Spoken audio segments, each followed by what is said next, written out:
Hello and welcome to this quick video showing you how to update this RadioMaster GX12. Now this is one of probably my top two favourite radios. It's small, lightweight, really handy, loads of switches for those of us that like to fly planes as well as quads, and the little screen at the top is perfect for getting your model loaded and running basic things like iNav Lua scripts, and that's about it.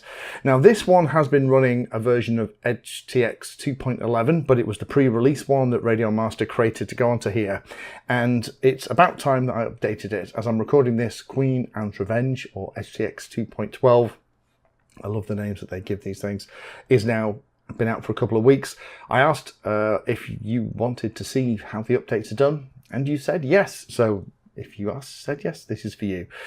I have done another video where I updated my TX16S Mark III. That has a slightly different way of going about things. Things like this RadioMaster GX12 can be updated by the Buddy, which is the way that I'd recommend you do it. It's just pretty idiot proof almost, but there is a wrinkle. If we look here on the computer and look at this particular web page, I'll put the link down below. It talks about how you access DFU and bootloader mode. Now historically the way this worked was that you just plugged in the USB cable into your radio without powering it on, and it was automatically ready to do the updates.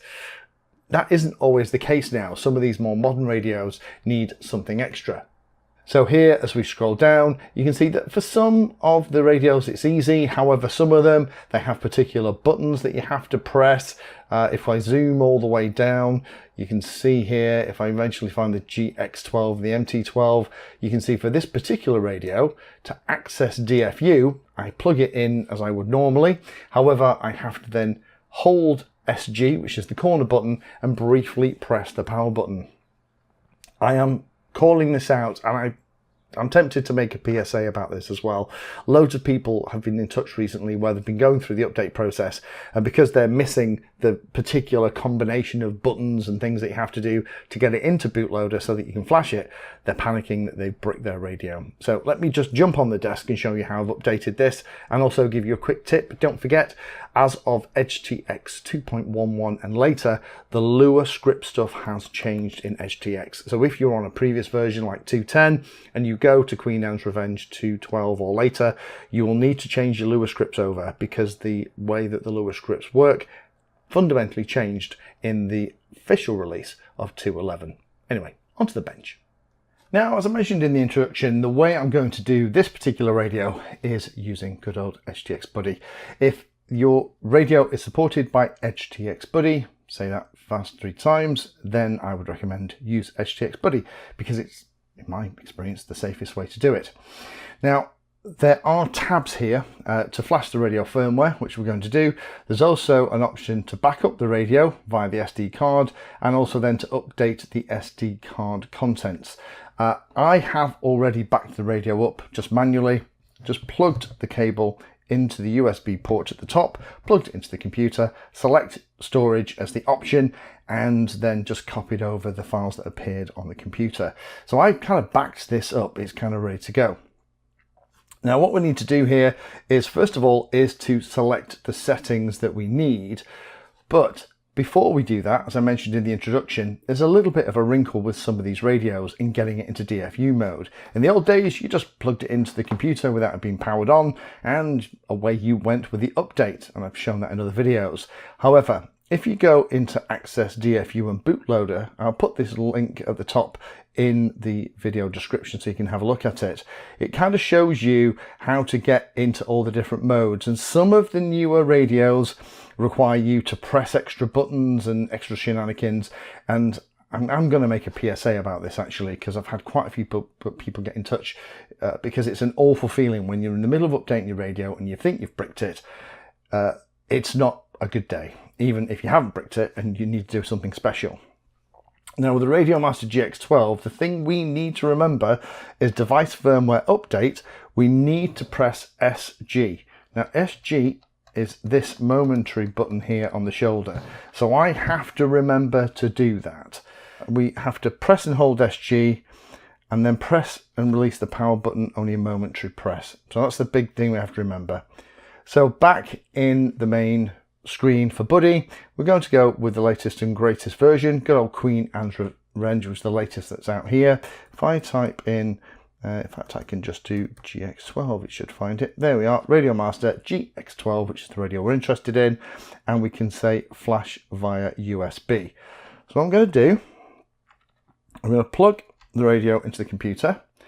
The little red LEDs come on with it charging, but to put it into DFU mode, I have to press and hold SG, press the power button, let go of that, and it should be, you heard the beep, beep, beep, we should be in DFU mode. So now if I click flash via USB, we should be able to say add new device. We're looking here for something called STM32 bootloader. If this doesn't appear, don't worry. I would recommend just go and download something like the Immersion RC Driver Fixer or Zadig, and that will fix this for you. It just means that Windows has loaded the wrong driver for it. We're going to click on Connect, and then we're going to click on Next. We're going to say Start Flashing. We're going to download the software from the interweb, and then it's going to erase everything on your radio. This is what doing a backup before you start this is really important, and then it's going to flash the firmware. Isn't going to take too long. I'm not going to fast forward through this bit because I think it's important that you see how quick this takes, and then when it's finished we are going to be ready, there we go, all done, to go and set up our SD card. So if I click on there, it's just going to zoom it over here. So power on your device, make sure it's not plugged into the USB. So what I'm going to do, I'm just going to unplug my radio from the computer.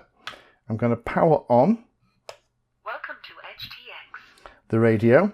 It's always good when it powers up. I'm going to go into the system menu, and I'm actually going to just zoom across. We'll have a look at what it says the version is. Queen Anne's Revenge, awesome. That has worked. It's always very nice when that works. We're going to plug that back into the computer. We're going to select USB storage again, like we did for the backup. That then is going to appear on the computer, and we can see here that on the computer it's appeared as drive E. That's great. So what we're going to do is select SD card. It has found drive E, so we'll say select folder, and we'll say allow, save changes. Firmware version, it's Queen Anne's Revenge. The radio is the GX12. Say apply changes. That's going to unpack the assets onto the SD card. This shouldn't take too long.